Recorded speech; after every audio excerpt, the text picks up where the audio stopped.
coordinator, Andrew Thacker. Both are right up for questions for Coach Thacker. You lined up 3 different cornerbacks besides Trey. You had Walton, Sims, and Johnson. What did you see from those 3 guys? We were able to do so much scheme-wise because those guys essentially locked down the receivers. Did pretty good with completion percentage, affecting the quarterback, and closing up the coverage. We talked about it going into the game plan the previous week. It was more difficult to play our base technique and play as the close coverage, no free access, press technique because of the quarterback versus Clemson, because of the receivers versus Clemson. We were able to do that more. So those guys held up very, very well. And they had good days, and they allowed us to be more aggressive in terms of play calling. We can make and eliminate those guys. So obviously you saw the competitiveness at that position. There was no glaring drop-off. Trey and Zamari, who were the first ones to go out there when the young guys got in. We talked about a guy like Keenan Johnson, true freshman, who went in and played. And then at the end of the day, Spider and Miles Sims is a redshirt freshman. So 2 freshmen playing 20-plus snaps at that to give us some position flexibility. And then no drop-off. So really good competitiveness. And again, because those guys are doing their jobs and winning their one-on-one matchups largely with our scheme, we were able to create more negative plays, keep more guys in the box, be more aggressive with patterns and sending more to the quarterback.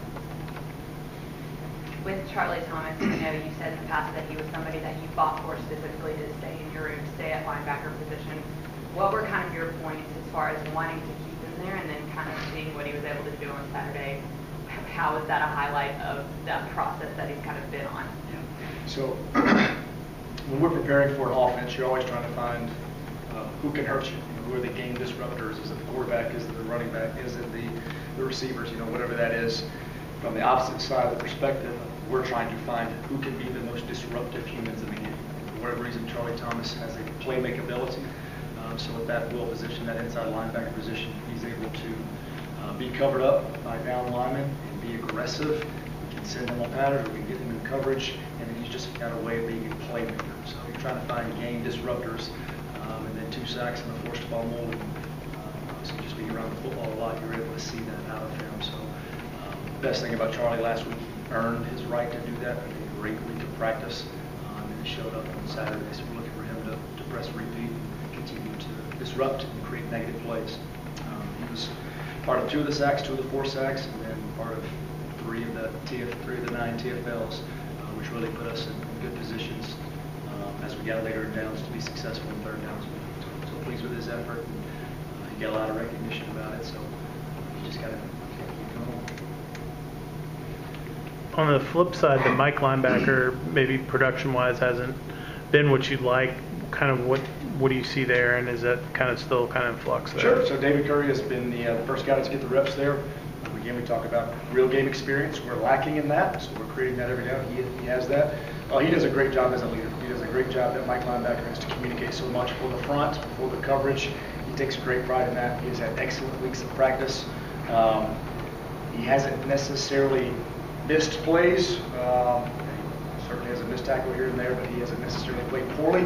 The production just has not come to him like it came to Charlie this past week. So we've also seen Demetrius Knight. Demetrius Knight on his 2nd snap on Saturday was able to run a blitz pattern on that opposite end zone, and he got a TFL. So you see a young true freshman going in there and have an opportunity to play fast and back David up and create competition at that position. Then another guy, Jaquez Jackson, is also prepared for that position and got 10-plus reps. So three guys got 10-plus reps at that position. Jaquez, Demetrius, and David. And David continues to get the most reps at that position based on his experience and the way he handles practice. Defensive tackle kept shuttling, like 2 guys in at a time. Seemed like you had a pretty good rotation going there. It seems like they're ahead of schedule, what a lot of people thought they would be. I think Coach Larry Knight is in charge of the defensive tackles. He's done a great job. We weren't sure about that position when we walked in the door. He's done a great job developing depth and waving guys in. There's a magic to that as well, how he substitutes them. As fast as offenses go, and South Florida has some tempo elements. There's critical times to where he puts those in. And we tell our guys to play relentlessly hard. If you're going to play 3, 4, 5 plays at a time, you can play freaking fine plays really, really, really hard. A defensive tackle gets into a long drive, an 8 or 10 play drive, inevitably human behavior is probably going to, his effort is going to pull off a little bit. So those guys are going in every 3 to 4 plays. He's doing a great job of patterning and hockey shuffling those guys. So no one's overwhelmingly talented. There's no huge drop off in terms of the production and the competitiveness at that position. So you've got a collective group just playing really, really, really hard and being fresh through the course of the game. More for Coach Thacker? I think I saw you had Keenan kind of lining up a 3-point game for that. Is that right? Yeah. And kind of what made you think that I think this will work, and how did it work out? So we got in the Prowler package. So again, we got in some very advantageous situations with down in distance. We were 11 through 15 on third down, which is good. We went back and watched the tape. We should have been 14 or 15. They had one earned third down where it was a 3rd and 1, and they got 2 yards. There were 2 others where he scrambled for the longest run of the day on a 3rd and long, and then we messed up a pattern and gave an out route for an 18-yard gain. We should have been astronomical on 3rd down.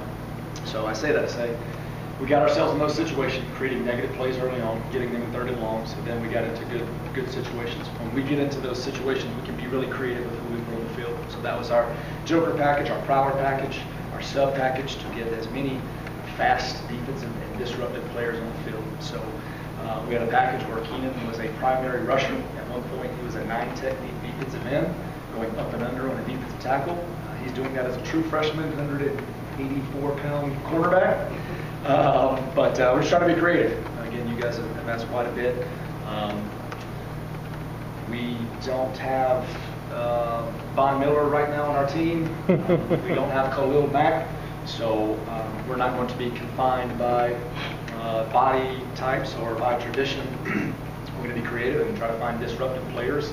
And then Keenan at 185 pounds and Jaquan Henderson at 207 pounds are the rushing defensive ends in those situations to get as much speed and rushability and just disruption on the field in those situations. Again, we can do that in 3rd and long when we take care of business and create negative plays on 1st and 2nd.